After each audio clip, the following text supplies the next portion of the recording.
Nobody went to jail. So these people have already served a long period of time, and I made a decision to give a pardon.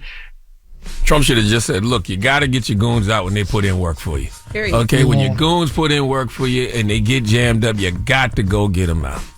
Gotta get him out. So the family of a police officer who died that day, Brian Sicknick, they called this pardon an undoing of justice.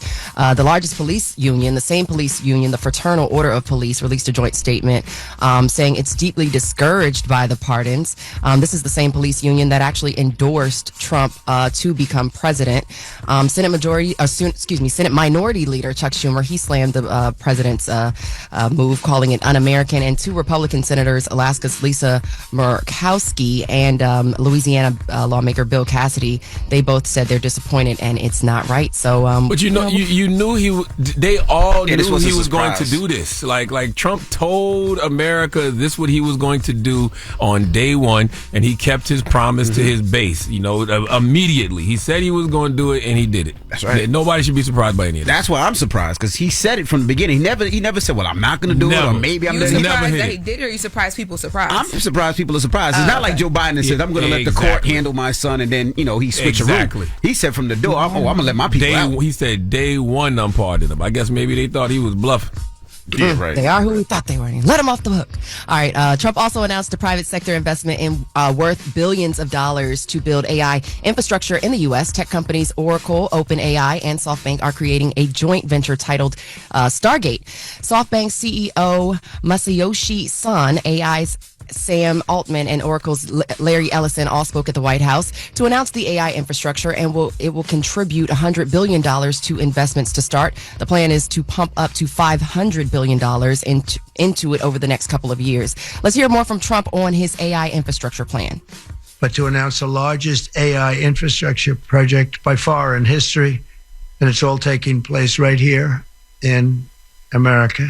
Together, these world-leading technology giants are announcing the formation of Stargate, a new American company that will invest $500 billion at least in AI infrastructure in the United States.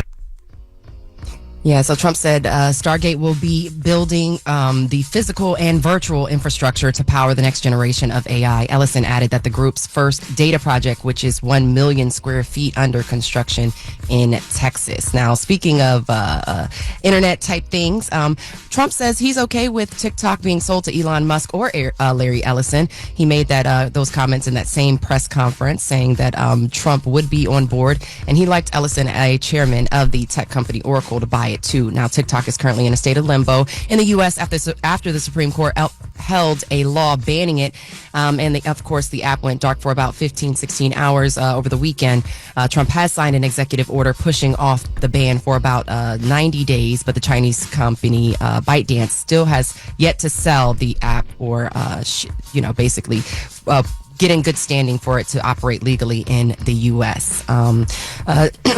Switching gears, the executive orders do continue, and this one is for my people in the DMV, because I know it's a lot of federal employees out here. The federal employees in DEI, diversity, equity, and inclusion roles, have been placed on leave. This comes as Trump has signed an executive order directing the ending of federal DEI programs, which offices are being ordered to shut down. Now, the White House press secretary Carolyn Leavitt called the move a win for Americans, calling DEI programs a scourge on society.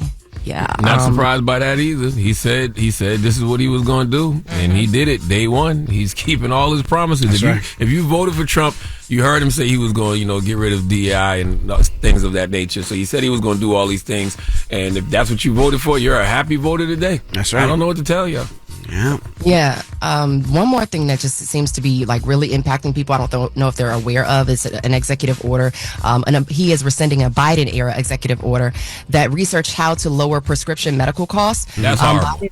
Biden's order asked the Health and Human Services Secretary to explore new healthcare payment and delivery methods that would lower drug costs to promote access to innovative drug therapies. Well, Trump got rid of that directive on day one as well during his presidency, along with other orders in place that he deemed unpopular, inflationary, illegal, and radical. So you guys want to keep an eye on your prescription drug costs now, and rack up maybe if you can. I'm not sure, but I will keep you posted. Yeah, if you voted for him because the groceries are too high, then you are not happy about that in any way, shape, or form, because it's all about keeping money in American people's pockets. That's what people said they voted for. They voted for the economy, right? They voted because they wanted to have more money in their pockets. So you're definitely not happy about that.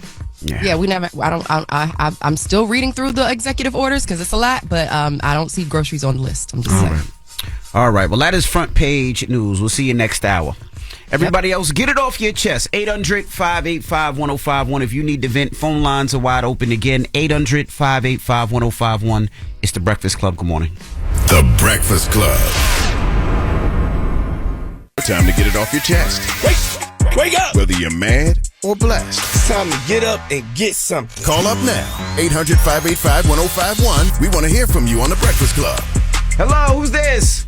This is Curtis from the 229. Hey, what's up, brother? Get it off your What chest. the hell is the 229? Yeah, I'm calling for Charlamagne and get Snoop Dogg. Don't get a date for singing inauguration, him and Nelly. I'm not doing that. But not, What's the 229? 229 South Georgia, right off the area. Okay, got you. Mm-hmm. Yep. That's all you got? That's all I got. Yes, sir. Yeah, I'm not doing that because I think it's ridiculous that people got more smoke for Snoop Dogg and Nelly than they do for elected officials who told us that Donald Trump was a threat to democracy, a fascist. They likened him to Hitler, but then Barack Obama's at President Carter's funeral showing all his teeth with him. President Biden's welcoming him back to the White House, having tea with him after pardoning his whole family because he's such a threat and such a danger.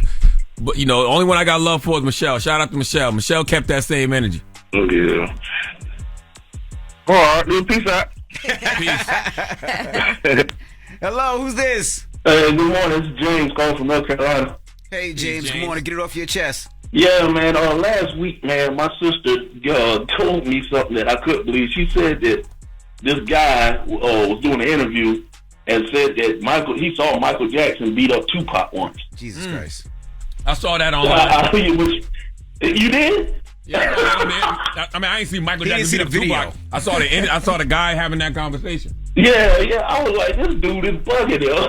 Yeah, I heard that's cap. A lot of people, from Michael Jackson and Tupac teams said that is cap, complete cap. Cyber. Yeah, cap. I couldn't believe it.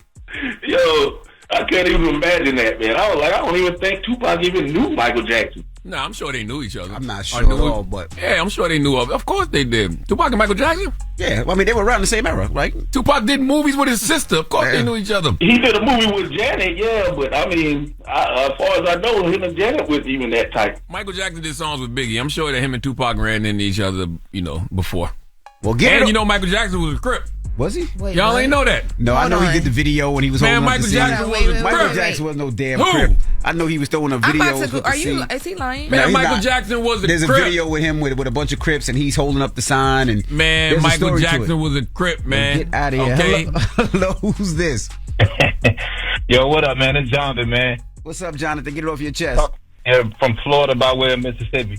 What's up, brother? Go ahead. Get it off your chest. I think, man, we knew what Trump was going to do when he first got in office. He said that during his first run, then he said it during Biden, and now he's doing it now.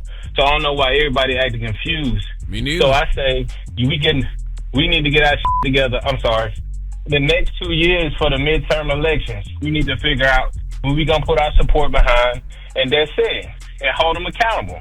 I'm telling you right now, you're right, but I have no faith in Democrats to do that. Now, there's a couple of Democratic candidates that I like for, 2028, but the Democratic Party as a whole, they need to do a whole autopsy, and they need to do a whole remix. All right. Well, get it off your chest. 800-585-1051. If you need to vent, hit us up now. It's The Breakfast Club. Good morning. The Breakfast Club.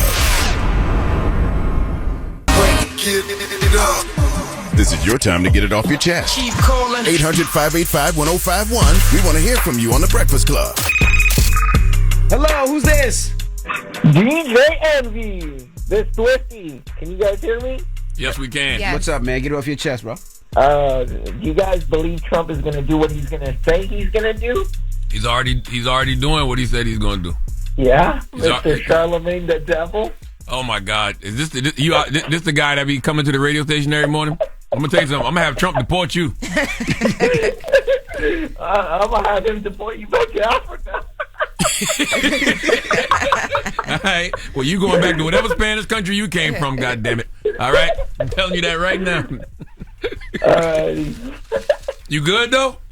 Yeah, I'm good. All right. Good morning, man. Good to hear from you. Good to hear from you, brother. All right. Good morning. Stay warm out there, man. I'm not even cold. I'm standing outside. Okay, well, don't stand out there too long, because I'm calling Trump right now. And they start the mass deportations today. They were supposed to start yesterday, but they want to surprise you. Yo, they're going to surprise you by grabbing you to play. Goodbye. Hello, who's this? What up? This is Chase. I'm calling from Queens. Chase from Queens. What up? Get it off your chest. Man, for one, I'm from the town, so you know what I mean? I'm from the hood, from Queens, you feel me? What part of Queens? One thing, but I'm from North Side, I'm from the block over from where you from, you and Cool, you feel me? But I'm outside. I'm gonna just say I'm outside. I'm gonna give you that. Okay. And this guy Buster is out of line, bro. And I'm speaking for everybody that ever ran into a problem with him. Like, he tried to sush me on Halloween, bro. Like, and I'm outside. Like, I'll be outside with a lot of people. We know Special. A couple people. Mm-hmm. I've been around Buster in different situations. He see me, say what up. But then when I'm not in those situations and I see him, he acts as if, he tries to act. Like, for instance, I had my two sisters with me on Halloween. They just wanted a picture. He comes outside and tries to, I said, what up, Buster? How you doing? Regular, he tries to shush me. Like, bro. I'm a grown man. Who is you shushing? I don't care about none of the celebrity stuff you got going on, bro. Like, can I ask you a question? Can I ask you a genuine question? Genuine question, Charlamagne. What up? When he told you to shush, I bet you was quiet. I bet you ain't say nothing. Nah, actually, I did what anybody would do. I took my Halloween costume off and I spun the block. He was acting different. Then none of his goons was ready to pop. But you ain't say nothing though. You was quiet. You shh. You hushed. You did shh. When he told you to shh. I mean, if we have more time, I'll put you on three-way with some people who could tell a story different. But did you shh when he told you to shh? Is what I want to know. Nah, I took my Halloween costume off and I let him know who I was. It's different. Yo, if you got a problem with Buzz, why don't you just call Special if you know Special? Just spot it out with Special, brother. Nah, I want to let the Breakfast Club know Buster's out of line. Then I'm mad at you for giving away the Mufasa movie, Envy. You know what I'm saying? That was foul. The movie was out for weeks. I still enjoy it. Nah, bro, that was foul, bro. I went to go see it. Also, but on a serious note, the last thing, people, like, we all regular people, you know what I'm saying? Envy, you from my neighborhood, so what I'm trying to explain to you is, like, when y'all see people outside that appreciate y'all and the things y'all do, and some people might meet y'all and be ecstatic, you know what I'm saying? You gotta show those people love. You can't act like people are beneath you. You understand? I know, Charlamagne, you get that. I agree 100%, but guess what? Yeah, so Buster's out of line for that, bro.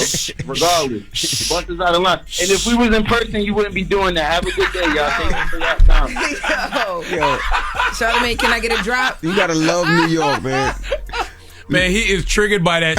Yo. He right, though. Is he a grown man? You gotta love a grown man New tell York. you to shh. You better be telling me to be quiet because we in danger. Both of us. We gotta love New York. How you get that mad and they be like, yo, I'm also mad about the Mufasa movie too. I'm like, Jesus Christ. But get it off your chest. 800-585-1051. If you need to vent, hit us up now. We got Jess With The Mess coming up. Yeah, so Chris Brown just dropped a $500 million lawsuit. He is tired of people trying to defame his name, and we're going to talk about it. All right, we'll get to that next. It's The Breakfast Club. Good morning. The Breakfast Club. Morning, everybody. It's DJ NV, Jess Hilarious, Charlamagne the Guy. We are The Breakfast Club. Let's get to Jess With The Mess with Lauren LaRosa. News is real. Whether it's Jess Hilarious, Jessica Robin Moore, just don't do no lies. She don't spare nobody. Worldwide Jess, worldwide mess. On The Breakfast Club. She's the coach of shit. With Lauren LaRosa. I'm back. And I got the mess. Talk to me. All right, y'all. So Chris Brown is over it. He's tired of people coming for him about things that are not true, according to him.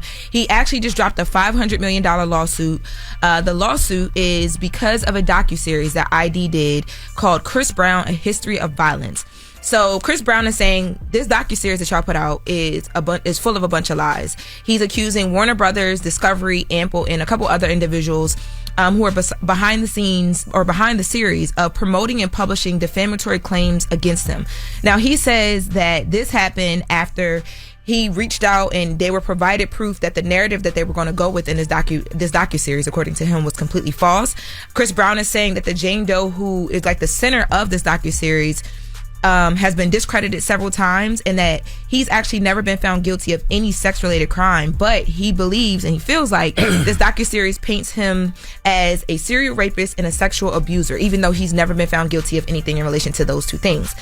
He says that the doc was based on a lawsuit that Jane Doe filed that she later withdrew because, according to him, the lawsuit was full of lies. Now, this is something that happened back in 2022. There was a woman on a boat who accused him of some things, and then it was withdrawn. Her lawyer backed away.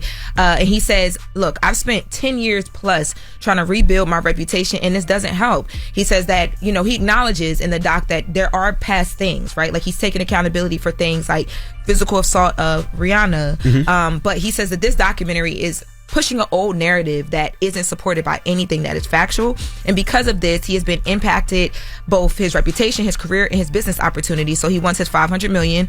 And if he's awarded the $500 million, he plans to donate part of this money to victims of sexual abuse. That right there is a fantastic lawsuit, because folks been playing with Chris Brown's name for years, and the network is big as was Discovery ID, right? Discovery ID, Warner Brothers is mentioned, and a few other places as well. They decided to jump out there and do a whole documentary for TV based on accusations and allegations that haven't been proven anywhere. See, a lot of times these allegations and accusations are made on social media, or they're said on YouTube. There's nothing to gain by suing those bottom feeders, but when you can sue all those big companies and corporations, it's worth it. And I love it because I think it sets a precedent, because if you notice now, everybody's doing a documentary, right? Everybody's doing a documentary based off of anything that they see on social media. So the fact that he does that now, anybody that's thinking about doing a documentary about a celebrity, that's somebody that has some money that can possibly sue, you got to think twice. Yeah, and same way I feel like you shouldn't be able to press charges, and remain anonymous as a Jane Doe. Why would you create a whole documentary for TV based on the allegations of a Jane Doe? Makes no sense. That don't make any sense to me. And we know nobody cares about the truth when the lies will entertain him, but you have to care about the truth when you are a multi-million-dollar corporation. Right. Yeah. And to correct, I said 2022. This was back in 2020. But most of the time, I will say that these documentaries, if they do them correctly, they base them on like court docs and stuff like that. But you are supposed to follow up and say, we found that this was not correct. This was withdrawn. Like, you have to clarify that. So we'll see how this plays out. Now, in other court news, A$AP Rocky, we talked yesterday about A$AP Rocky, the trial started for the alleged situation with him and A$AP Rocky. Yep. So A$AP Rocky went to court yesterday. He was in court yesterday in LA, and this was just basically for him to plead guilty, not guilty. They also presented him with a deal, and they offered him, he rejected the deal, but they offered him, in exchange for him pleading guilty to one assault charge, he would only have to serve 180 days in county jail, 3 years of probation, and a 7-year suspended prison sentence. And A$AP Rocky said, nope. Not happening. I'm going to take this. He must know. He must know he gonna win that case, because I mean, if there was actual footage, because I seen it, didn't they say there was footage or something like that? There is video. The video that I saw though, there's a lot of like shoving back and forth. You can't really make out a lot, but I don't know. There is video. There's two videos. There's the one, it's a closer up video, and you see all the shoving. It's A$AP Rocky and A$AP Rocky in the video, and there's like somebody in between, and then there's a bigger video that's like broader street view where you see where this is allegedly where the shooting part took place. He must know without a doubt that he's gonna get off, because you think about it, they basically gonna give you 180 days, which is still time. Yeah. But in LA, they commute everybody's sentence because the jails are overpopulated, right? So most people in LA only do a percentage of the time. So he must know for a fact that he's good money. He's looking, I mean, if he doesn't beat this, taking it to trial, he's looking at up to 24 years in jail, as we mentioned yesterday. Yeah, I hope Rocky knows something we don't know. Yeah. Because I would have took that deal. I'm not risking being away from Rihanna for 25 years. And his babies, right? And y'all know he's super dad. The babies too. Yeah. And just for those who didn't listen yesterday or don't know, he is accused of firing a gun 4 times at a former friend who is A$AP Rocky back in Hollywood back in 2021. So that's another one we just come to watch and see how it goes. I ain't playing with I the wouldn't play people with the like jurors. I ain't playing with the jurors like that. Nah, they don't know the culture. They see me come in with cornrows. Think I'm a thug automatically. Nope. I do my 180. I'm not surprised that he didn't. I am. I'm not surprised. I wouldn't have done that, but I'm not surprised that he did it. You better hope the jury full of Rihanna fans. And he tells them, like, look, man, if y'all put me away, y'all never get another album. Okay, so. Yo. So in other news for the hour, Bernice King and Sexy Red. Two names I didn't think that I would ever put in one sentence at a time. But they had a little back and forth online yesterday. So you guys know Monday was Martin Luther King Day. People were posting in celebration, and Sexy Red actually posted this photo right here. This is an AI photo. She posted this to Twitter. She's not twerking on him, because that's the first thing people are going to think. Was she twerking? She's not twerking. It looks like they're slow dancing. Yeah, for anybody who can't see it, who's listening, Sexy Red is not twerking on Martin Luther King. They are in a very they're like dancing. She's like slow dancing. Yeah, like she's slow dancing. She's holding his hand. He's staring in her eyes. She's staring in his eyes. Again, an AI generated photo. It went crazy viral. By the way, y'all was doing Martin dirty way before AI. Okay, y'all had Martin with Hennessy bottles in his hand. Correct. Y'all had Martin on Meek Mill body standing in front of Phantoms. Y'all was doing them dirty way before AI. I saw a video yesterday, women talking about who would be the best tipper in a strip club, Martin Luther King or Malcolm X. That's wild. It was insane. But Bernice King, who is the daughter of Martin Luther King, came out and said, "This is intentionally distasteful, dishonoring, deplorable, and disrespectful to my family and my father, who is not here to respond himself because he was assassinated for working for your civil and human rights and to end war and poverty. Please delete." So Sexy Red responded and she said, "You ain't wrong. Never meant to disrespect your family. My apologies. Just reposted something I saw and I thought that it was innocent." I loved how that was handled. Me too. I love the fact because Bernice wasn't wrong and the King family been telling y'all to stop playing with their daddy likeness, and Sexy Red handled it like an adult. I respect it. Big Sexy handled it well. And Martin would be the better tipper in the strip club. I just want to put that out there. You think so? Absolutely. Why? I just think he would be. Why? I think y'all should all read The Sword and the Shield too. It's a fantastic book, all right, that talks about Martin Luther King Jr. and Malcolm X and the revolutionary lives that they lived. It's by Peniel E. Joseph. It's called The Sword and the Shield. They actually did a documentary about it too, but it's a fantastic book. The girls in the video was saying it probably would have been Malcolm X because he was more of like a street, like outside. Well, then I don't know. I'm not here to talk. Clearly, none of these people know anything about Martin Luther King Jr. But they said Martin Luther King. Never mind. Yep, be quiet. Read the book, The Sword and the you Shield, telling stories. The Revolutionary Was you there for that Lives too, of Malcolm X and Martin Luther King Jr. I was not there for that. That is some wild content to create on Martin Luther King Day, though. Right? Like, that's the best y'all can come up with. Who's the best scripper? Shout out to Big Homie Kodak.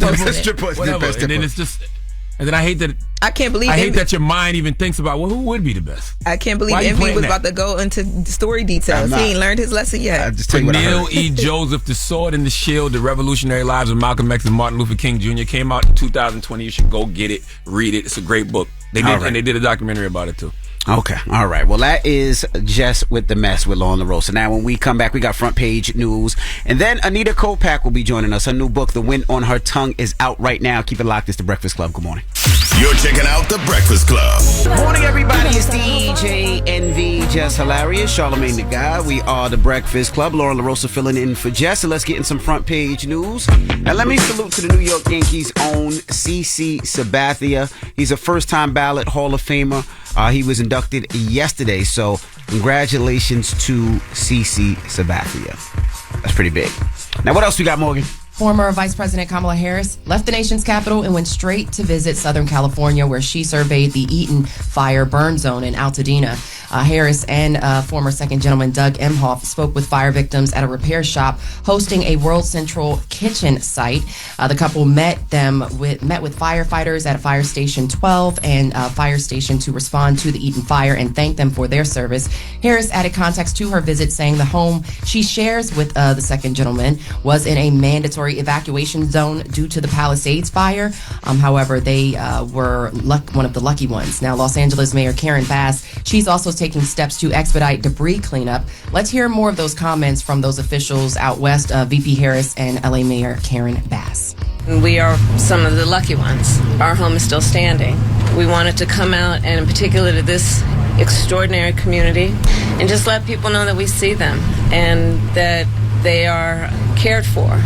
I signed an executive order to expedite debris removal, slash regulations, preventing swift rebuilding, and establishing a framework to secure additional regulatory relief and resources. Salute to Kamala Harris, you know what I'm saying? She's a public servant to the heart, but I want her to go get some rest. I really do. I'm not even joking. Does she have to be doing this? No, she should no, she if don't. she wants to, but yeah, she did that because she wanted to. She don't got to do that. She don't have no duties. Like she's not. So now she's good. She don't have to do anything if she doesn't want to. No. Nothing official. No, she should take a vacation. To Charlamagne's point, absolutely. But get back to work. Go get some rest, Kamala. We appreciate rest. you. That's absolutely. We appreciate you. We appreciate how you rose to the occasion. When Biden stepped out way too late, but go get some rest. All right, so switching gears, more than 15 Democratic attorneys generals are suing to block President Trump's executive order that aims to end birthright citizenship. Now, Trump signed the executive order after being sworn into office on Monday. The lawsuit argues the executive order violates the 14th Amendment that grants citizenship to all children born in the U.S., despite where their parents may have come from. Attorneys generals opposing the executive order includes those from New York, New Jersey, California, Massachusetts, Arizona. Civil rights groups also challenged the executive order shortly after Trump signed it. Now, New Jersey Attorney General Matthew Platkin says the move is unconstitutional. It would harm children, and they're prepared to defend birthright citizenship in the state of New Jersey. Now, he said the 14th Amendment clearly states, again, as I mentioned before, that the citizenship of children born in the U.S. doesn't depend on that of their parents, and that the country has followed this basic rule for more than 150 years. Let's hear more from AG Platkin. The executive order renders many children born on American soil without citizenship, creating for the first time a class of American-born children whose health and well-being are threatened by their own government. It's so that a president, Congress, the majority cannot simply change a right on a whim. This is a right that was codified in one of the most important amendments ever codified in our nation's nearly 2.5 century history. Yeah. Any thoughts on that, you guys? You guys know some friends that got some babies, or maybe you know some friends. I mean, I have friends who were born here, and then their parents were from other places. What are your thoughts on it? I mean, I know a lot of people, especially being in New York and the Caribbean culture, that envy. Right? Envy Dominican. I am not Dominican. Like, we want guys. Both my parents were born here, Dominican, and their parents were born here. Caribbean masa standard. Salute to all my Caribbean people. Stop saying that for Trump. Really, take a look. And, would that be crazy if they deport me ice cold? No, that wouldn't be funny. That would. And I gotta prove. I gotta get my birth certificate. Especially if we they don't do it need here. Another situation of anything up here with you. If they come here to do it, oh my God, Jesus Christ, I would be That's not funny. tears. I'm sure somebody's reporting me right now. DJ Envy, Rashawn, Casey, Vasquez, or whatever they're gonna try to call me, and they're gonna say ice. And they're gonna send you to the wrong island because Dominican Republic is not Dominica. Thank you. Whoever called to report Envy, they're gonna be like, "Is this Mr. McKelvey again? Mr. McKelvey, you called here 100 times already. You told." Oh my gosh. So San Diego Democratic Congresswoman Sarah Jacobs, she's taking aim at the executive order President Trump signed that has targeted towards the border. Jacobs says this will not only hurt and frighten the Latino communities, but it could also put a dent in San Diego's and Tijuana's border crossing business. Jacobs, she also addressed the Democratic Party's loss due to a lack of clear messaging. Let's hear more from San Diego Democratic Congresswoman Sarah Jacobs. A lot of what he's trying to do, in particular, getting rid of the CBP-1 Act, sending the military to the border, designating the cartels as foreign terrorist organizations, is actually going to make the border less orderly. I think a lot of my colleagues really were so focused on unemployment that they missed that even though unemployment is low and people had jobs, they couldn't afford the basics of living with jobs. And I think that's something we as Democrats took too long to recognize. Yeah, I mean, that's the sentiment that you continue to echo, Charlamagne. Meanwhile, the Trump administration says it is already taking some illegal migrants into custody for deportation. Dozens of people have already been arrested after being accused of running a street gang from prison with ties to a Mexican mafia. This is also in San Diego. County District Attorney Summer Stephen says one of the gang leaders was a death row inmate from National City who was convicted of killing 3 people but moved to general population after California paused the death penalty. Let's hear more from San Diego County DA Summer Stephen. There is the largest prison gang that's been around for 50 years is the Mexican Mafia, or referred to as MA. And that Mexican Mafia shot callers, they basically give orders from prison. They were taxing businesses, both legitimate and illegitimate businesses like the old-style mafia, committing murder, exploding Molotov cocktails in the businesses that don't respond to their call for taxes. Yeah. So I guess we'll see more of those type of roundups. But yeah, it's already underway. And like you said, they're looking to surprise people. So, but that's your front page news. Happy hump day. I'm Morgan Wood. Make sure you follow me on social at Morgan Media. And for more news coverage, follow us at Black Information Network. Download the free iHeartRadio app. Visit us at BINnews.com. Have a great day. Now, when we come back, Anita Kopacz will be joining us. Her new book, The Wind on Her Tongue, is out now. And we'll talk to her next. It's The Breakfast Club. Good morning. The Breakfast Club. Morning, everybody. It's DJ NV, Jess Hilarious, Charlamagne the Guy. We are The Breakfast Club. Lauren LaRosa filling in for Jess, and we got a special guest in the building. Yes, indeed. He's back with a new book out right now, The Wind on Her Tongue. Ladies and gentlemen, Anita Kopacz. Welcome. Thank you. It is so awesome to be back here. That's right. Book 2 of the Daughter of Three Waters trilogy. Yes. Tell us what Wind on Her Tongue is all about, Anita. So, The Wind on Her Tongue is about Oya, who is the daughter of Yemeya, whom our first novel, Shallow Waters, is about Yemeya. And so Oya is her daughter. And not only in my stories, but in the ancient parables and in the religion of the Yoruba people, the Ifa. And so Oya is the goddess of the wind and storms and so many other things. But I think one of the things that mainstream might know her as, like Storm, the character in X-Men, she is kind of fashioned after Oya. So Oya can like change the weather and bring. So this year, which is 2025, is a number 9 year. That's right. Which is Oya's number. Yes. The end, right? If this is the end, this is when there's a lot of transformation. Things are moving fast, and we can tell as soon as 2025 started, right? Like what this year is. And so this is really the energy of Oya. And that was not on purpose that this book was coming out on a year 9. So in the opening of the book, it's not like that first chapter. I don't know if it's the foreword or the note, but you talk about how like in Black communities, we're not really allowed to talk about these like folklores that other communities and other ethnicities are able to talk about. And it made me think about how like with your grandma, even with my grandma, certain things she's like, turn that off, that's demonic or that's not God. But then they have certain things that they lean into. How do you have those conversations with your family, because you're putting this on the forefront, and I'm sure some of your family is like, girl, what are you doing? Absolutely. And the thing is that I've had these conversations like way earlier from the beginning, because I would be like, well, what do you mean? Like, we can't learn about our history. We can't learn about our like gods and goddesses, our parables, right? Our stories. Why is it demonic? Who said it's demonic? We know who said it's demonic, right? And so it's like You mean white people? White people, yeah. Exactly. My grandma and my aunts be saying it, but they got it from somewhere. But they got it from somewhere, right? They got it from somewhere, because it's like it's where our ancestors are from. It's us. It's like who we are. And so even if you're not going to practice the religion, you know, like it's like, oh, but can't we know our history? Like, why is it demonic to know our history, to know the stories? And they know them. Like, if you think of like some of the hoodoo practices, it's like in our families, like, you know, if you're gonna beginning of the year, you want to have black eyed peas, you know, fried like chicken in the house, exactly. Yes. And so it's like we're doing it, but there's just that fine line. But I think more and more people are waking up because it's in us. It's in us, and like a part of it is our power, remembering who we are. And so there's not really any stopping. We can burn books, we can do whatever it is. It's inside of us.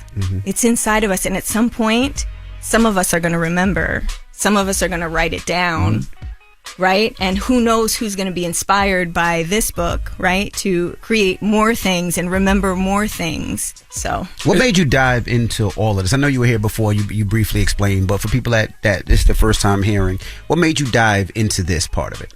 So to me, I felt like Yemeya like dove into me, because I was I would say curious, but not like I wasn't practicing the religion or anything, but I had a lot of friends who were, and someone had told me that Yemeya watched over our ancestors as they came over on the slave ships. And I was just like, what? We had a black mermaid like watching over us, watching over the souls that jumped off. And I was like, what is this? I was like, I don't know these stories. And I'm a curious person. Mm-hmm. So I was like, I want to learn about this. And so as I was diving in, I just felt so connected. The more and more I learned, the more I felt like I woke up, the more I felt like I was going home. And I was like, what is this? And so at some point, I decided to, write the book. And as I was writing the book, to me, it felt like, for Shallow Waters, it felt like Yemeya was sitting at the edge of the bed telling me the story. And so there were things that I had to look up after to make sure that, these are both historical fiction. And so the history part, I definitely had to look up, make sure that it all made sense. And of course, the publishers, they helped me with that as well too, to keep me on point. But I would say I just felt such a calling to it. And then what was interesting was when Shallow Waters came out, African Ancestry got a hold of me and they're like, do you want to see where your ancestry's from? I was like, yeah, actually, that would be kind of dope. And it's Yoruba and Hausa. Wow. And so I was like, oh, it's because it's in me. Gotcha. That's why I felt so connected. You wrote an article for People Magazine breaking down the parallels between Wicked's Elphaba, I say pronounce the name? Elphaba. Yes. And Oye, and how they defy the gravity of social norms and expectations. Break that down. So when I watched Wicked and I saw Elphaba's character, I was like, oh, this is Oya, right? Like how nobody understands her, how when she gets mad, this power comes out of her. She doesn't understand the power. And then someone else has to understand it first, help her to hone it. And there were so many things how she just stood up against societal norms, right? And was able to be herself. And she did have to go through her own journey and different relationships in order to do that. So Oya is very similar, where she has this power within her of the storm and gathering up, right, the energy of the nature and all of these things. And in the beginning, it just happens when she's mad, right? And I don't want to tell the story, but she learns about herself and about her powers. And what was really cool about what I found out after I wrote that article is that who Elphaba's character is fashioned after, which is Matilda Jocelyn Gage, that's Tilly in Shallow Waters. Wow. That's Matilda Jocelyn Gage. When I was doing the research and everything, and I was like, I like this woman. She was a white woman. She was a suffragette. She fought for Black and Indigenous rights. She fought for even child slavery as far as trafficking back then. She did so many things. And I was like, I like this woman. So I made her Tilly. And that's who Elphaba is fashioned after. Wow. I had no idea. Now you talk about the 16 truths. Break that down a little bit. Listen. Okay, I put that onto my Instagram because I don't know everything about Ifa, right? I know one of the truths that is very important is know thyself, right? Really knowing yourself. So the Orishas are the energies that represent the natural forces in the world. So she's of storm, weather. Yemeya was the ocean, right? So they're not necessarily gods and goddesses. We just say that for the purpose here, right? So they're more like spirits.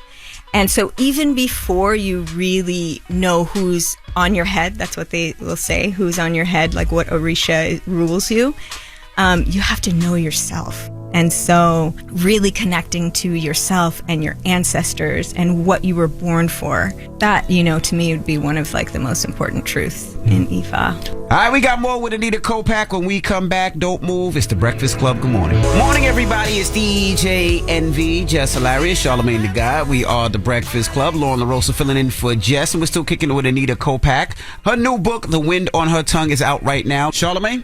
I want you to go deeper into who Oye is, right? Because you dedicate the book to a lot of your friends who have experienced, stillborn births and miscarriages. And Oya is an African goddess who watches over women who have had stillborns and miscarriages. So can you expand on that a little bit? Yes. That just gave me chills, because to know that there is an energy or a goddess out there that is watching over women who have lost children. So I've told you about my time when I went to Peru and I did ayahuasca and San Pedro, right? And so when I did San Pedro, my ancestors came to me. What's San Pedro? So San Pedro I believe it's a cactus, and it's a drug, I guess. Plant-based medicine. A plant-based medicine. Plant-based medicine. Plant medicine. And so you go into the space, like you just get deeper in touch with the energies around. To me, it felt like I was more in touch with the invisible energies that are around. And so my ancestors came to me and they said, what is happening right now is that so many of us are dealing with the loss of children, whether it was us or our ancestors down the line who had lost children through death, through being taken away during slavery. So many people are suffering from that we're trying to hold on to everything. So that's why people have clutter. That's why people think they have to keep things and like as if we can own anything ever, right? And so that's what the ancestors told me. And so then when I found out that Oya watches over women who had lost babies in any form, right? Like stillbirths, miscarriages, even abortions, right? Like it's like you've lost a child. And she helps with the healing, and she helps with, getting us, because she is the goddess of the storm. She's the goddess of transformation.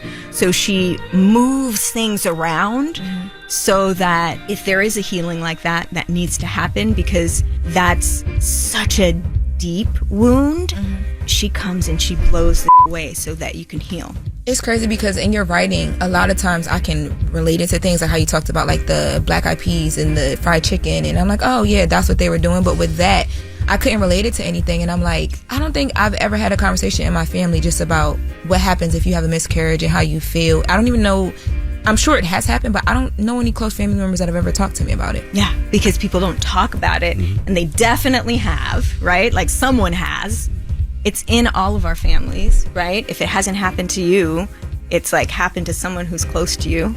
And it's a lot of times people just go through it in silence and go to work, right? In a couple days and not, not be able to deal with it. And we know that if we hide things away, they just keep growing and growing and growing.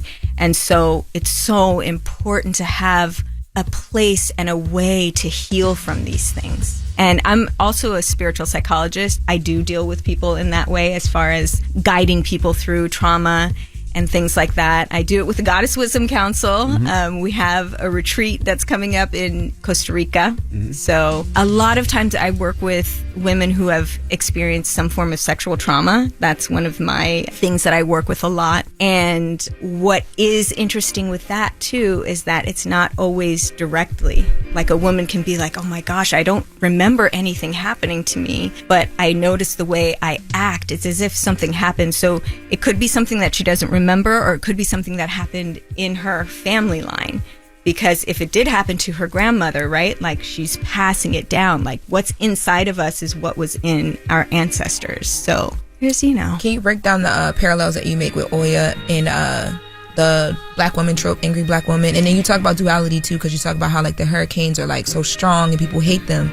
But then after, sometimes they reveal beautiful things and people come together to get through them. Yes. So that was actually one of the things that came up for me with Oya a lot, because I was actually kind of afraid at first to write about her, because I was like, oh, Oya scares me a little bit. She's a beast. She's an unbeatable warrior. Like that's who she is. She's an unbeatable warrior. Like don't with her. And I was like, oh, I'm a little bit scared to write about Oya. And then when I started like learning about her and writing about her and listening to her, I was like, oh, it's like the angry black woman, like people being afraid of the angry black woman. I was like, she's not angry, she's just powerful. And just because you can't handle it, right? Just because I couldn't handle it, right? Like from what I thought about her, it was like, no, she is just powerful. And I think it's that misunderstanding. Like, people misunderstand that. Like, a black woman is just saying what she needs. Oh, she's angry, right? She's just telling people that she doesn't like something. Oh, she's angry. And we know other people say that they don't like things all the time. White people, especially white men. Exactly. Do you think that these goddesses possess you when you're writing? Like, are they like guiding you? Like, hey, I need you to tell this story about me. So I gotta tell you something, because yes, I had an experience like that. So I didn't necessarily feel like that. So with Yemaya, I felt like she was sitting at the edge of my bed, right, telling me. With Oya, I didn't feel like I was possessed. But at the end, when I finished writing, after I wrote the last word, I was like, let me go downstairs. I put on some music and I started dancing. And all of a sudden, I just started bawling, crying. And it felt like she was coming out of me. Like, it was just like, and I don't know where these tears were coming from. It was just like, whoosh, whoosh. And I was just like, oh my gosh, was she? It didn't feel like it. I don't know. I don't know what it feels like to be possessed, but it didn't feel like it in that way. But it did feel like I was definitely guided. She was telling me the story. She was telling me who needed to be in it. You know, some of the characters, I love to work with historical figures. So like Marie Laveau and Mary Ellen Pleasant. So Ellen is named Ellen. Mary Ellen Pleasant is Ellen in the book because sometimes people called her Ellen or Mammy Pleasant. But anyway, when I was looking up Mary Ellen Pleasant, I was like, who is this woman? How come I don't know about her? Before Madam C.J. Walker, she was the first self-made millionaire woman. And this is not just black women, it's women. She's the first one before Madam C.J. Walker. And I was like, well, how come I didn't learn about her? Well, it's because she was a voodoo queen, so they don't want to teach that in school. She was also a madam. That's not how she made like most of her money, but she co-founded Bank of California, which is now Wells Fargo. She's did so many things, invested in gold, silver, a lot of real estate. And the thing is, while she was doing this, because of the time, she was pretending that she was a mammy. So she was pretending that she was the help. Right? So she would dress up like the help. She had a 30-room mansion. When people came by, she would pretend she was the help. And then she would like serve. The white men would be talking about the investments they're making, and she would take that and go do her inside trading. She was like the spook who sat by the door in a lot of ways. Yeah. All right, we got more with Anita Kopacz. When we come back, it's the Breakfast Club. Good morning. Morning, everybody. It's DJ NV, Jess Hilarious, Charlamagne the God. We are the Breakfast Club. Lauren LaRosa filling in for Jess, and we're still kicking it with Anita Kopacz. Her new book, The Wind on Her Tongue, is out right now. Charlamagne? When I read Shallow Waters 4 or 5 years ago, whenever it was, I didn't know it was going to end up being a trilogy. Did you know that? I didn't know either. Oh, okay. But listen, when people kept going, it's a trilogy, and I was like, no, it's done. The story finished. It's done. And so people said that to you?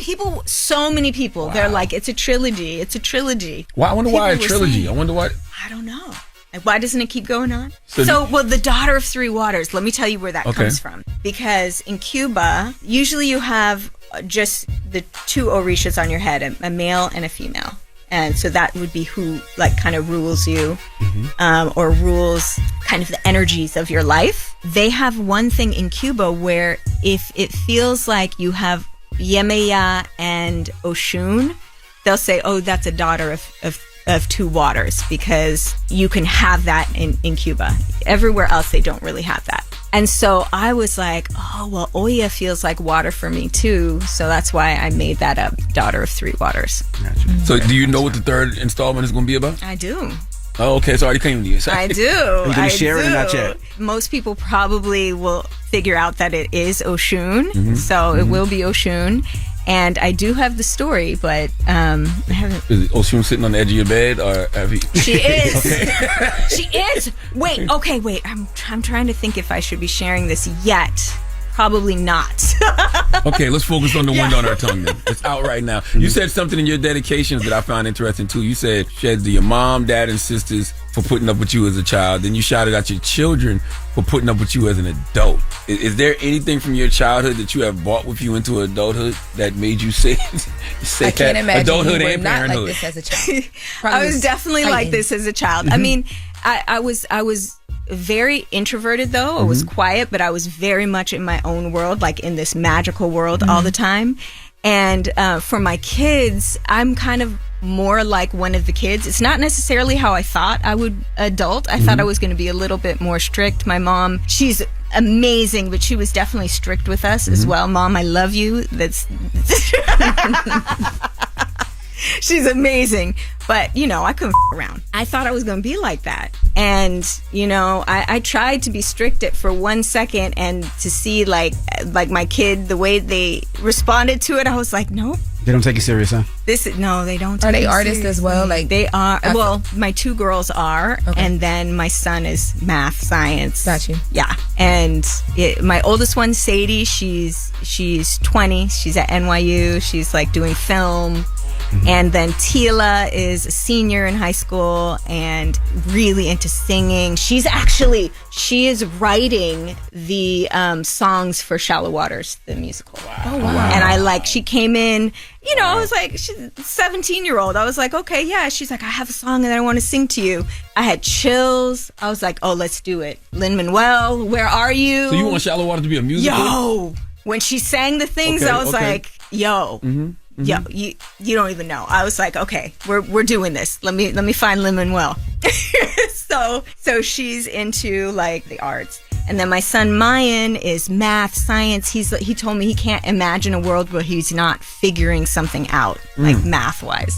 So they're all like parts of me. Yeah. But you know, it's interesting because when you talk about these books being filmed, if you've ever read Shallow Waters, if you read The Wind on Her Tongue, you're going to feel like you're, you know, watching a motion picture. Like that's how much this stuff pops out, you know, on the page. So I know that's the next evolution of these stories. Yeah. They're going to be on the big screen or the small screen. They're going to be on the screen. Yeah.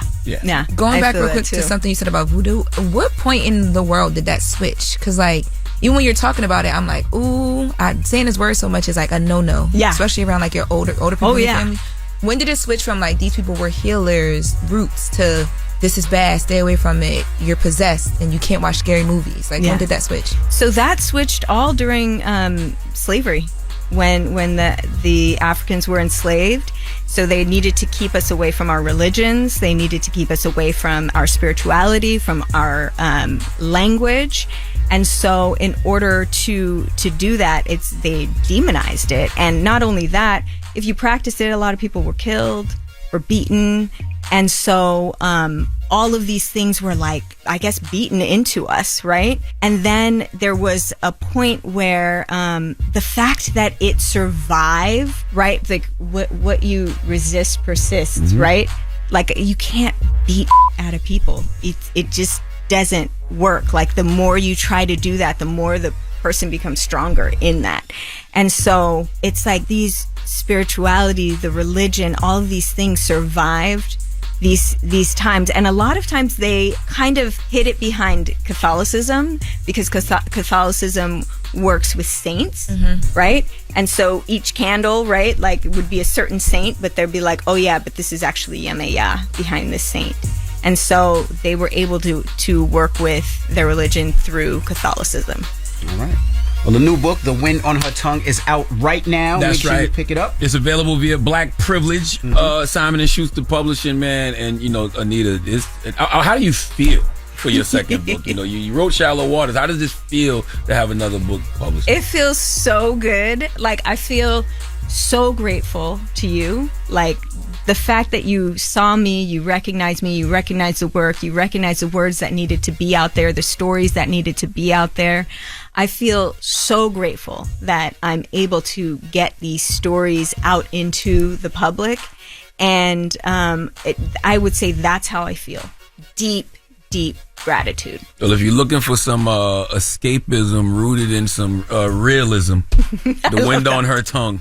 by Anita Kopacz is available right now everywhere you buy books. And the audiobook is read by your sister. It is. Oh, I was listening to it this morning. Yes, audiobook is read by my sister, Michelle Kopacz. And also shout out to Yadi for bringing us together. Absolutely, salute to Yadi. And she wanted to try to come to, but she wasn't able to. So, yes. And tonight we will be at Greenlight Bookstores. Yes. 7:30 p.m. It's on Fulton Street. In Brooklyn. Yes. Yes. It's on Fulton Street. So we'll be there tonight at 7:30 p.m. having a conversation about the wind on her tongue. So we'll see y'all there tonight.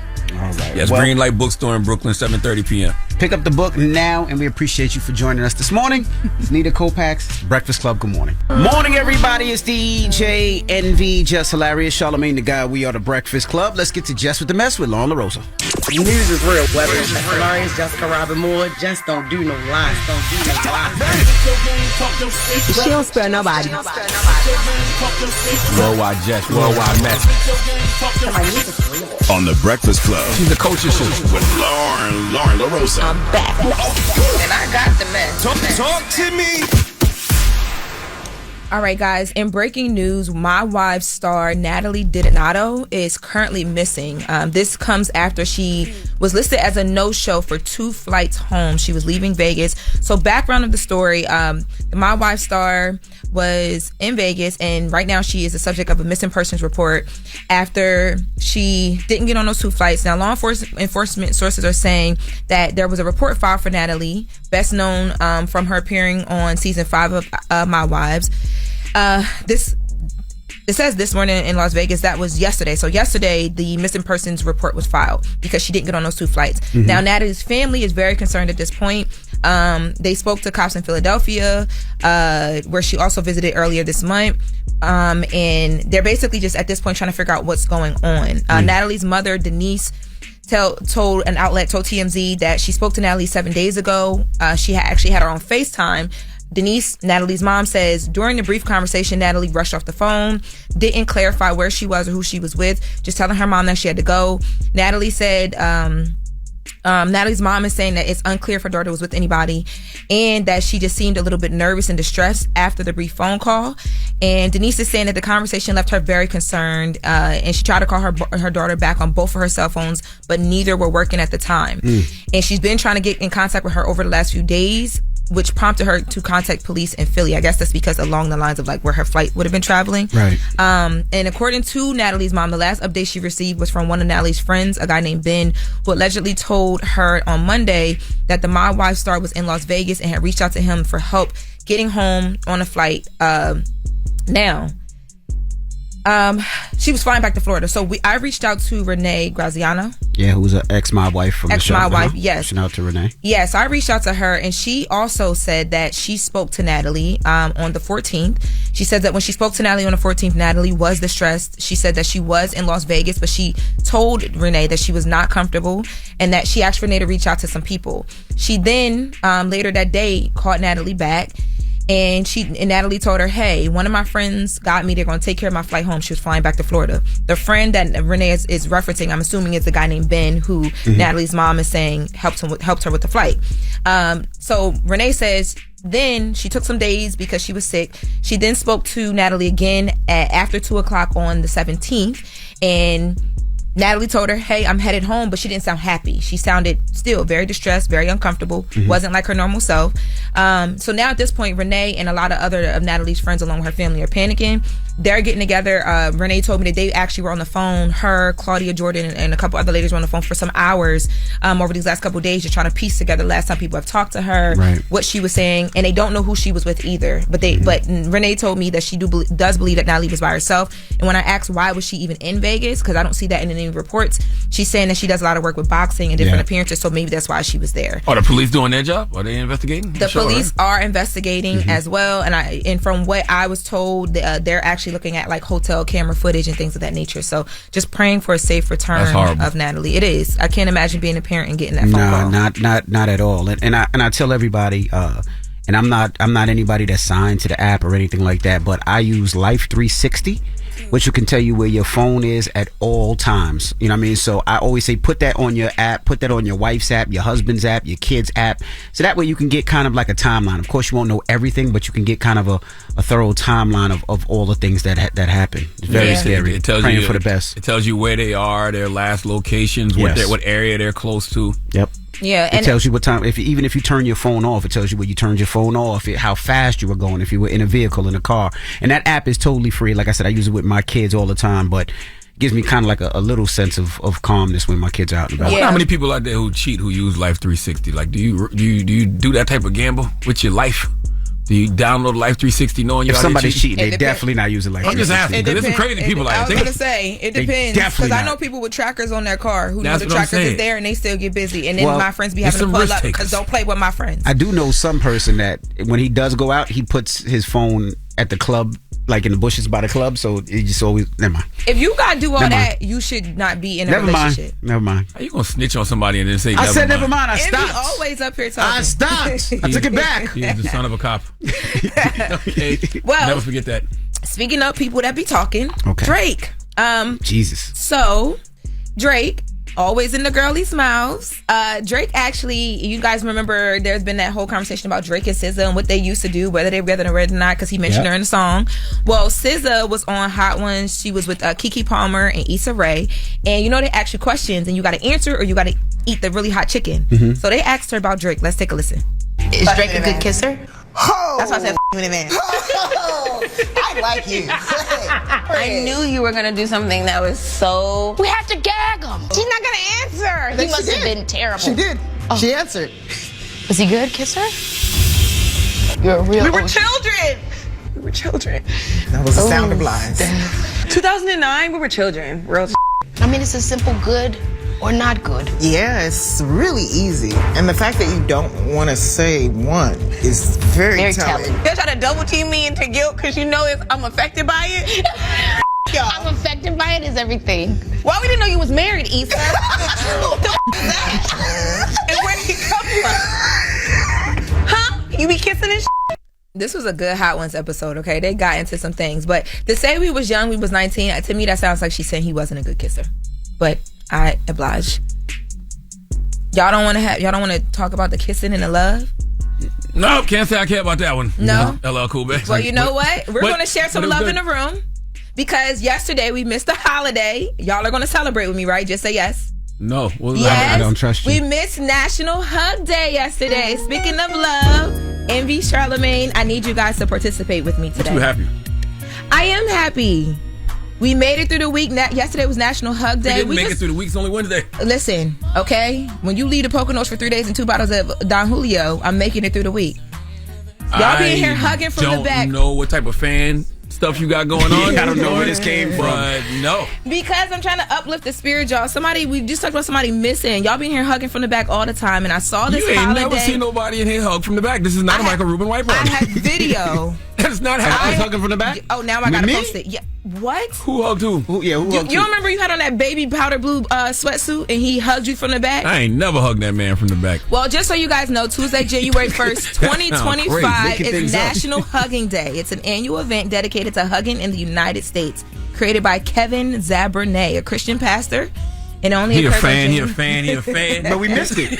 It was yesterday. I know, but I felt bad that we missed it. And when I saw it today, it was trending this morning on Twitter. Nah, bro. You a fan. If yesterday was National Hug Day, you should have got your hug yesterday. I'm not freaky ass hugging auntie. You freaky ass auntie at the cookout. Come get out here. The whole bottle down here. Come get out here. Some love in the room because it was such a sad story that we just came up off of. I'm fine. It broke my spirits a little bit. It was sad. Okay. Congratulations. Y'all are horrible. Don't be here hugging after the song go off either. I'm not. And I'm posting that video of y'all hugging from the back with that baby. That ain't never happened. Okay. I ain't do it. You might have tried to hug me from the back, and you might have thought me fighting for my life, but you ain't never seen me hug nobody. You know when you walk out the building, the little spinning thing when you walk out the building? Oh, now you want to tell the story? One time, me and Charlamagne, we jumped in there together. See, here's the thing about this me and Charlamagne thing. Let me tell you about this me and Charlamagne thing. Now you want to tell the story. Charlamagne be minding his business. They had me out here on a cliff by myself, like they don't be in here hugging each other. Like I just brought this holiday out of nowhere. I was trying to relate to what y'all be having going on. The door kept spinning and me and Charlamagne was stuck in that thing spinning around. First of all, I went to the door first, and then this fool came running in the door after me. Were you facing he's a front fan, the whole he's a fan, time, he's a Charlamagne, fan. or did you turn around? You said what? Excuse me? What the hell just happened? Why? Why did it get so freaky? Why it get so freaky? What's the point? All right. Why? All right. That's Jess with the best. Who you giving your donkey to, man? Whoa. I hate Today, this place. 4 after the hour. Grow up, guys. I will give you all a reason to fat shame. I bet you nobody will be upset about the fat shaming that shall happen here in the next 4 to 5 minutes. Oh, boy. We shall discuss. All right, get wobble wobble ready. It's the Breakfast Club. Good morning. You're checking out the Breakfast Club. Your execution on the donkey of the day is something to behold. Is it a read? He gave me donkey of the day, and I deserve it. People need to know. Well, you need to tell them. I am. You have the voice. Tell them. Tell them. It's time for Donkey of the Day. It's a read, but you're so good at it. You trying to be a fake ass Charlamagne. There's only one Charlamagne to go. Yeah, Charlamagne. Who you giving donkey of the day to now? Well, Sexy Red, Donkey of the Day for Wednesday, January 22nd goes to a 48-year-old Indiana woman named Jennifer Lee Wilson. Now, I have a confession to make. My name is Leonard McKelvey, more commonly known to the public as Charlamagne the God, and I am a notorious fat shamer. We know. Some might even call me a bigot toward big backs, but I swear I mean well. Okay? I only make jokes on fat friends and family. Every other obese person I judge from afar. But today, Jennifer Lee Wilson deserves to be fat shamed by us all. Jennifer Lee Wilson is the reason RFK Jr. wants to ban high fructose corn syrup. Okay, she may become the face of federal food regulations because the last time I witnessed somebody weaponize their weight like Jennifer Lee, it was Rikishi from the WWE. What do you mean, Uncle Charlotte, she weaponized her weight? Well, let's go to NBC5 Chicago for the report, please. 10-year-old Dakota Stevens had a smile that defied a difficult upbringing. The Indiana boy spent years in foster care and was killed, prosecutors now say, by his new foster mother. He did it the best that he could, and unfortunately, he fell victim to the system. His former foster family has spent weeks pushing for charges, and today Porter County prosecutors charged Jennifer Wilson with reckless homicide. Dakota had just been placed in her Valparaiso home when police say he ran off after a temper tantrum, even asking a neighbor to adopt him because his parents hit him in the face.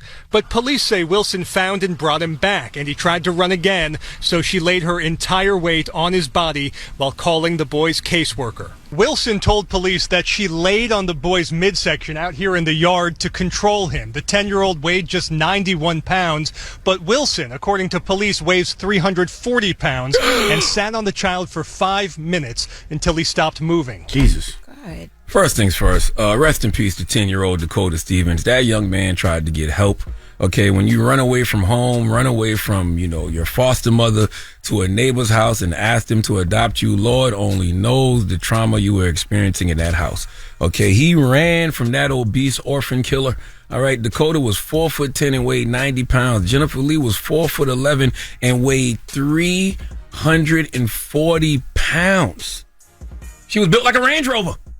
And no matter how good Dakota was eating in that house, he had to get away because that young man knew that his fate, he knew what his fate would be if he stayed there. He just knew. Let the record show fate without the E at the end is fat, and fate without the F in the front is 8. That has nothing to do with nothing. I just wanted to make that observation because Jennifer Lee Wilson is obese, and I cannot believe she's only getting 6 years in prison with 1 year suspended to be served on probation for killing a whole human. Okay, this was a fat fatality. Okay, you should be a fat felon forever. In fact, the judge should say, I'm giving you a year for every pound. Yes, 340 years. Okay, I would have made you a fat, funky felon forever. All right, you are a large lawbreaker and you don't deserve to experience the Krispy Kreme hot light ever again. Why did this wide-ass wrongdoer only get 6 years? If you ask me, she's a heavyweight homicidal maniac, okay? This wasn't no accident. She thought about this. She was intentional about this. This was a cold, calculated, chunky, chubby-ass crime. The only time she's been more premeditated was probably at Golden Corral. Would you like to hear more about her sentencing? Let's go to CBS News Chicago for the report, please. A Northwest Indiana judge sentenced a woman in the death of her foster son.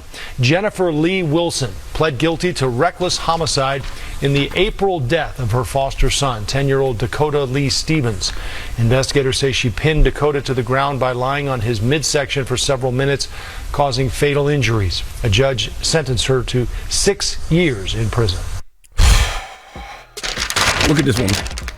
Oh, shoot. She looked like the Mucinex man. Does she not? Yeah. I did some research, and by research, I mean ChatGPT, and I asked ChatGPT, has a sumo wrestler ever sat on someone and killed them? And ChatGPT said there are no well-documented cases of a sumo wrestler intentionally sitting on someone to kill them. So Jennifer Lee Wilson, you did something that a sumo wrestler has never done, and it was your adopted son. You and all your fat cells should be in a prison cell forever. How did they give this big-bodied butcher only 6 years? Okay, this woman is built like Grimace from McDonald's, but she's not friendly and lovable. No, this is the Grimace Reaper.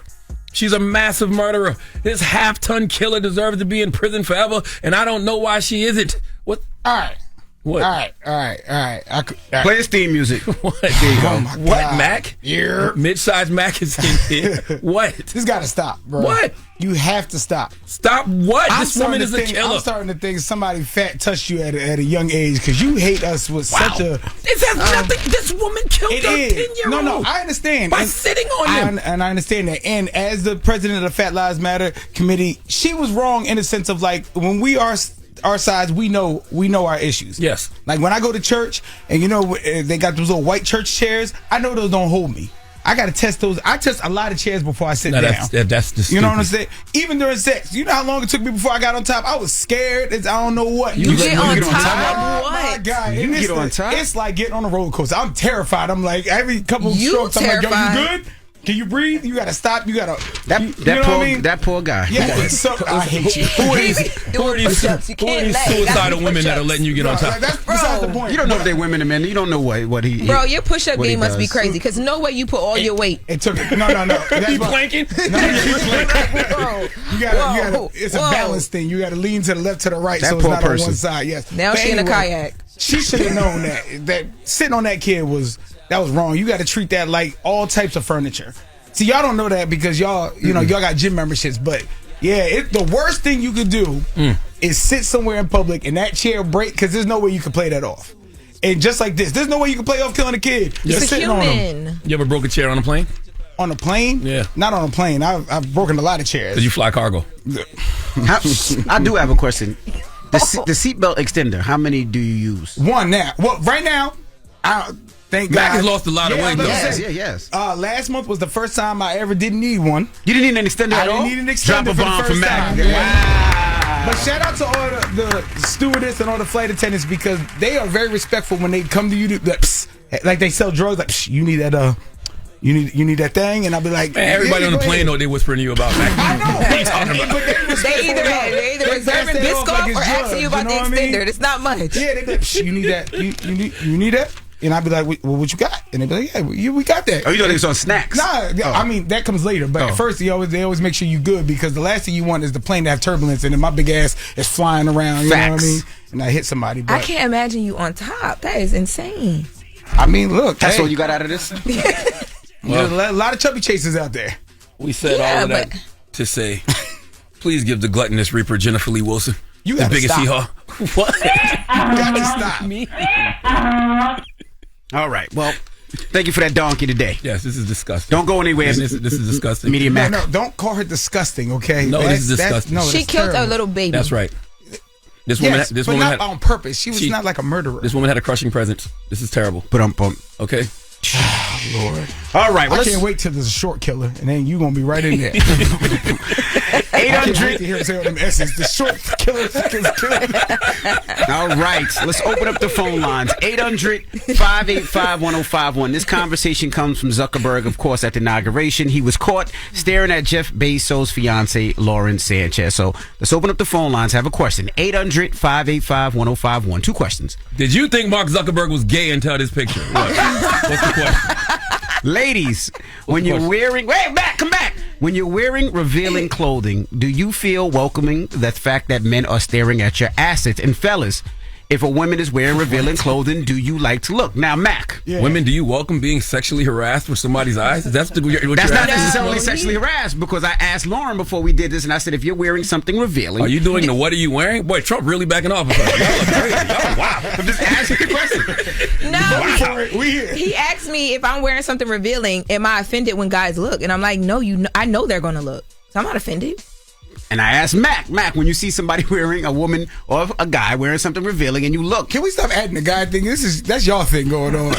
That is the question. 800-585-1051. Ladies, if you're wearing something revealing and a guy is looking at your asses, do you feel uncomfortable? And fellas... It depends how the person is looking. Of course. Like, a person, somebody might look, but it's a way to look. But let's talk about it when we come back. 800-585-1051. Y'all can't be discreet to save y'all lives. Fellas can't, right? No, y'all just be looking. I mean... Well, let's discuss. It's The Breakfast Club. Good morning. The Breakfast Club. Steady calling my phone. It's topic time. Call 800-585-1051 to join into the discussion with The Breakfast Club. Morning, everybody. It's DJ NV, Jess Hilarious, Charlamagne the Guy. We are The Breakfast Club. Lauren LaRosa filling in for Jess. Now, if you're just joining us, we're talking about something that actually came from Zuckerberg at the inauguration. Jeff Bezos was there with his fiancée, Lauren Sanchez, and he was caught staring at her chest, we'll say allegedly. So we're asking 800-585-1051. We were having a conversation in the room, and we were saying, ladies, when you're wearing something revealing, do you mind if a guy stares at your assets? And fellas, you know, if a girl is wearing something revealing, do you stare at their assets? How does it make you feel? Is it uncomfortable? Is it not? I would say just stare at them. When you say assets, you can't hear the rest of the word sometimes, so it sounds like... I said assets. I didn't say ass. I said assets. I don't feel away because, I mean, I just know y'all gonna look, so why would I feel away? Like, don't touch me or anything like that, but if you're just looking, like, why would I feel away? So if you wear something revealing, right? And you don't mind if a guy's staring at your breasts or staring at your ass, it doesn't bother you. Don't be weird about it, but if you just happen to look, it's like, what can I do about that? Like, we as women happen to look a lot too. Like, if men are in sweatpants or like, you know, seated a certain way, say, like, we looking for prints, we looking at a lot of stuff. You said recently you seen a comedian and you were staring at his print the whole time. Yes, I couldn't get. It was like, whoa. Who was that? Dave Chappelle, when he was on SNL, he was sitting in that seat doing that monologue. Boy, you seen it too? Like he pointed at you. Yeah. What? You watched it 3 times. Same comment. You watched it 3 times. No, I was sitting with my wife and I was watching and I'm listening to the monologue, and for whatever reason it just started like really commanding the screen. And I said to my wife, I said, was that his mic pack or something? No, like, what the hell is that? That wasn't no pocket. Nah, but it was a square. No, it wasn't. My wife even was like, my wife close? didn't notice at first, and then when I said something, she was like, maybe that's his cigarettes. His cigarettes pack. I don't know, because I thought his suit pants was so tight. I feel like you would have saw the square. Yeah, that wasn't giving square. It was on his you inner really thigh. It wasn't giving print either, though. You really was into this. So what did you see? No, Lauren is not wrong. I observed the same thing. There was another point in the show too. I think when he was sitting down doing the little immigrant neighbor skit. There was a little situation there too. Oh, I ain't noticed that one now. Yeah. But when he was doing his monologue, I was like, what is that? I thought he had a gun on him. Nike, what is that? Wow. Nike tech season, the eyes be outside. I mean, it's nothing we can do about it. All right, well, let's go to the phone lines. Why you answer the question? Envy, you're a guy. When you see a woman in revealing clothes, do you... No. Okay. And I'm making my business not to look. That's right. Because I don't want to be disrespectful. What about you, Charlamagne? Yeah, honestly, revealing clothes don't make me look. When I see a woman in revealing clothes, she looks like she's trying too hard. So as soon as I notice she's wearing revealing clothes, I look straight ahead, because also I'm a married man, and you know nowadays everybody's always taking pictures, and I've already been caught, you know, staring at titties. I have. There's an old picture of somebody here. Yep. I forgot who was here on Breakfast Club. It was a porn star or something, and she was here with all her tatas out. You know, people were talking about JT when JT came. When JT came. Because remember, JT wasn't wearing a bra, and her nipples were showing. I didn't even notice that. First of all, that's another thing I don't do. JT way too young for me, and you know, I like him old. So, but people were saying that why would she wear that if she didn't want people to look? Because she was, I didn't see it, but I didn't even notice that. But well, I will say, even if you're in a turtleneck, if things are there, or sweatpants as a woman, if things are there, they're there. And I think we don't be bothered if you're looking. It's the over aggressive advances that come from that. You know what I mean? The stares or the like people call you by certain body parts they looking at. Like it's just a lot. They call you. Yo, titty! Hey, fat nipple! Yo, nip! It's all fun and games until you outside walking down the street. You never had a New York summer outside in the street, I guess. Hello, who's this? Hi, Keys. Hey, Keys. Good morning. Good morning. How do you feel if you're wearing something revealing and a guy's looking at you? How does it make you feel, Mama? So basically, immediately you feel that like, yes, I know you see I know you see me, okay? But then after that, it's kind of like, it gets uncomfortable because it's like, wait, I don't know this man. I don't think that he deserves to see this body part. Like, this is what I'm looking into. I just don't feel like they deserve to see that. What did you do for me to see my body part?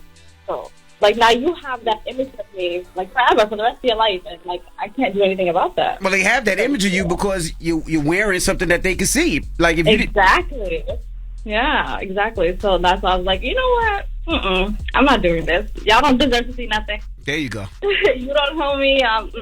Modest is the way to go for this part. Well, that's right. Like Method Man said, showing 3/4 of cloth, never showing your stuff off, boo. Oh, who's that? Was that Nas? That was Method Man. Brittany, good morning. Hey, shout out to Brooklyn. Brittany from Brooklyn. Hey, Brittany from Brooklyn. What's your thoughts? My thoughts is we know what we're doing. When we wear revealing clothes, we want that attention. However, for me, I purposely hide myself sometimes when I don't feel like being bothered because it is annoying. It is annoying. But you but say... if somebody see that, if they see that sexy in me while I don't want to be bothered, I'm agitated. I don't like it. It's like, First of all, you from Brooklyn. Revealing clothes to you is a Nike tech suit. You know what I mean? Some chips ACG showing off that moose knuckle. Not in my era. Can't stand a tech suit. Not a dirty tech suit. No, not in my era. Okay, thank you. 800-585-1051. If you're just joining us, it comes from Zuckerberg allegedly staring at Lauren Sanchez, which is Jeff Bezos' fiance. The picture went viral yesterday. We're just asking ladies, when wearing something revealing, do you mind if a guy stares, right? I mean, because they're looking at it, or they're looking at your assets. Let's discuss this. The Breakfast Club. Good morning. If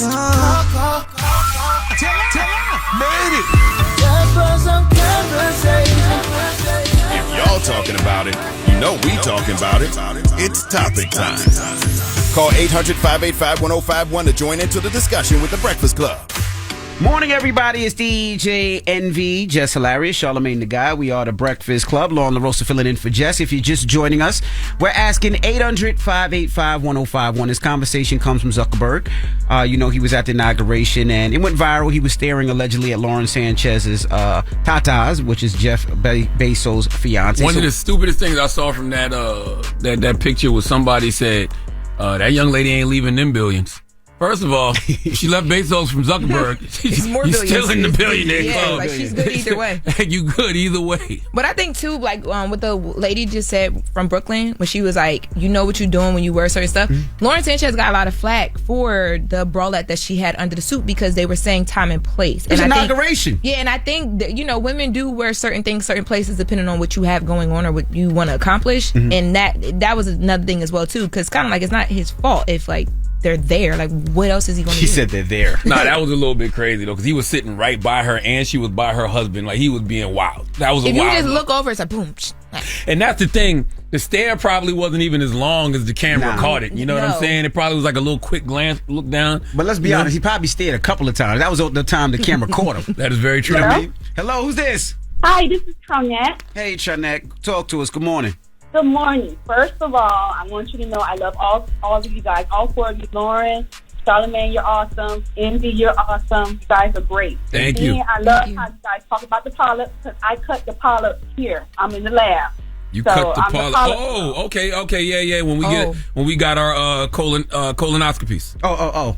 Yes. If there's a specimen, I take it, I cut it, put it on a microscope slide, so that the doctor can look at it and rule out if it's something cancerous or anything. Well, I didn't have any polyps at all. I had, I think, 1 or 2 polyps. Early awareness is key. You guys are doing a great job with that. Thank you. You're welcome. Now, getting to the question. I want to say that is incredibly rude when you're talking to someone, you're being nice. You know, I'm a very nice person. I speak to everybody. So when I talk to people, I would like them to look at me in my face.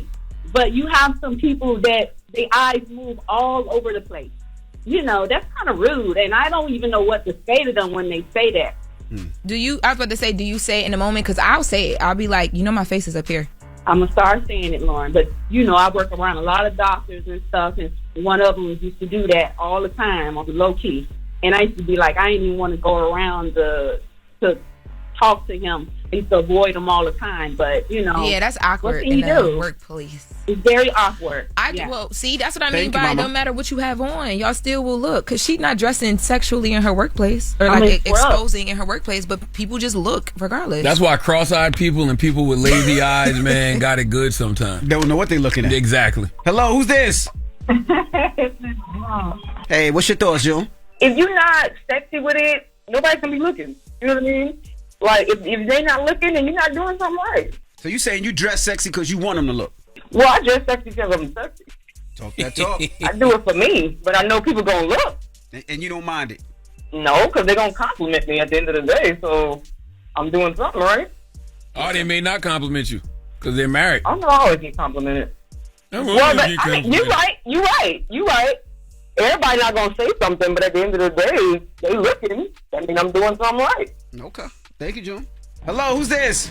Yo, this is Fuel Flipper from Florida. What's going on, man? I hear the horn. I hear the horn. Before I tell y'all how I feel, man, I just want to shout out my daughter at home.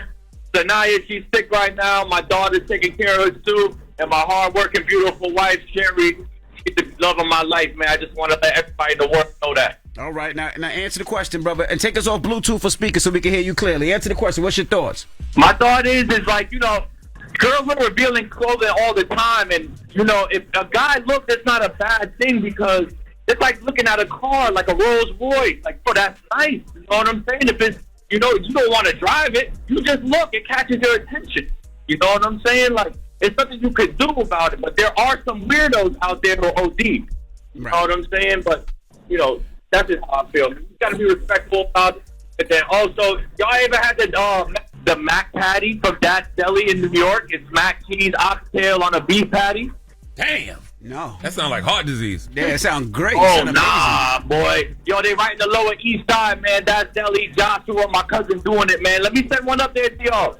Just one? Just we gonna send one. Just gonna send one. Nah, I'm gonna give you 3. I'm gonna give you everything on the menu. My boy gonna hook you up, bro. You'll be there in an hour. I swear to God. All right, we'll put you on hold. Hold on. So what's the moral of the story? I want to ask a question to Lauren real quick though. When women wear revealing clothes, who are they wearing it for? Seriously. Depending on where you going. Okay. So like if you going out with your homegirls to like the club or whatever, you wearing it to, you might be trying to run into somebody, catch something. Mm-hmm. Not like a disease or anything. Yeah, but like I mean, like we know what you mean. We know what you mean. But if you so you got gonorrhea outfits, chlamydia outfits, like no, you know what you want. No, if you going on like a date with somebody and you are at the point where you ready for whatever, you might wear something so that type of energy happens on the date. Yeah.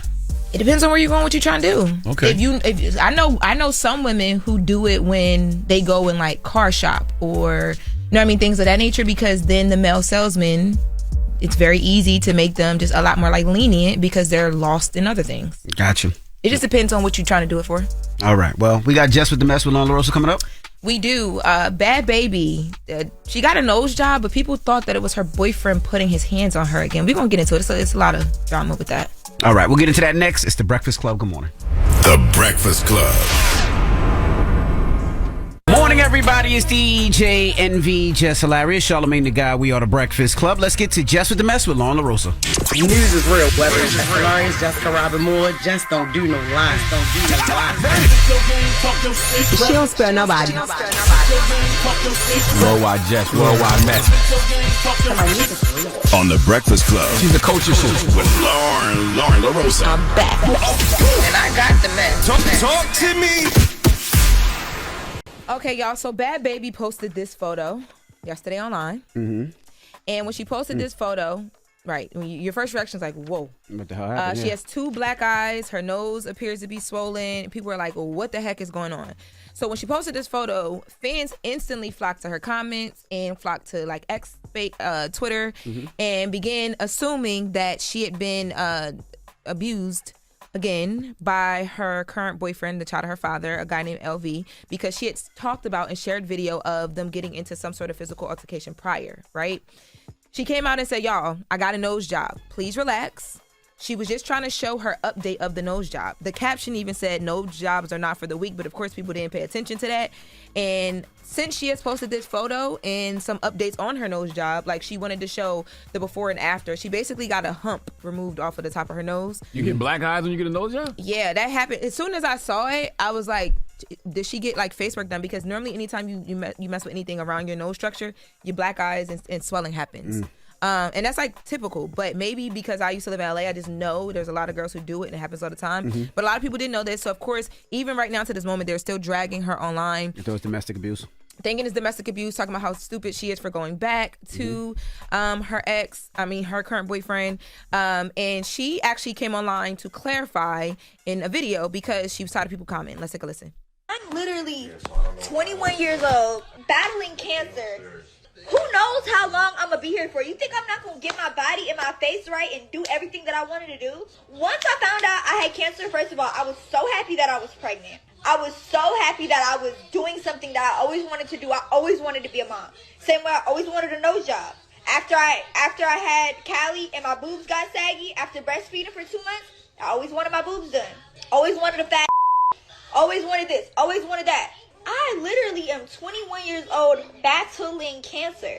If you don't think I'm going to live my life to the fullest and do everything I want to do without a care in the world about what you, or the next you got to say about me, I'm going to do me like always. She's right. Do whatever the hell you want to do, but you ain't got to explain it to me. I was about to say, I get that anyway. And I feel it. I guess. But then she gets online and she does stuff like, so after all this, right? She then went online and posted photos of her, this is before the nose job, with like bloody legs, like bruised up legs. And she says to make LV. She got her feet done? No, she actually got abused in these photos, but not by LV. Allegedly, she says that she posted these because she wanted to make LV, who is her current boyfriend, feel a little better because people keep trolling. And now he's arguing with her for sharing her recovery journey and the fact that people are making jokes. She says he's not the only one who has put hands on me. She alleged that she's only been with 3 men that she took serious, and all of them put hands on her. Maybe she's the problem, and these are supposed to be some of the scars from those situations. It's just a little bit too much, and maybe it is because she's 21 and she's going through something as serious as cancer, and just I don't know, but she got a lot going on. Definitely sending her healing energy. Okay, so on to the next story. So this is really big breaking news right now. So a few years back, Meghan Markle and Prince Harry decided to leave the royal family. Yep. When they decided to leave the royal family, they claimed 2 major things. It's a ton of stuff, but 2 major things. The first thing was that there was racist things happening. The baby skin color was asked about, and Meghan Markle was being treated differently because she's a mixed race woman, a black woman. Her mom is black. But also they said the way that they're being treated by the paparazzi over there, it was very similar to how Princess Diana was treated. And Prince Harry said, I'm scared that my wife will end up how my mom did. And you guys know Prince Diana famously died in a car crash while trying to escape paparazzi. And he also said, we're going to have children. And they, at the time, I think they had their first kid. He didn't feel like his kid was safe because paparazzi was doing everything they could to see the baby. They left, they went to Canada, then they came here and they moved to LA, right? So there was a last minute settlement just reached today, January 22nd, between Prince Harry and Rupert Murdoch's News Group newspaper. Now, the accusations of this lawsuit that was filed back in 2019, I believe, was that the News Group newspaper spied, and they were very predatory in the ways that they went about getting news about Meghan Markle and Prince Harry.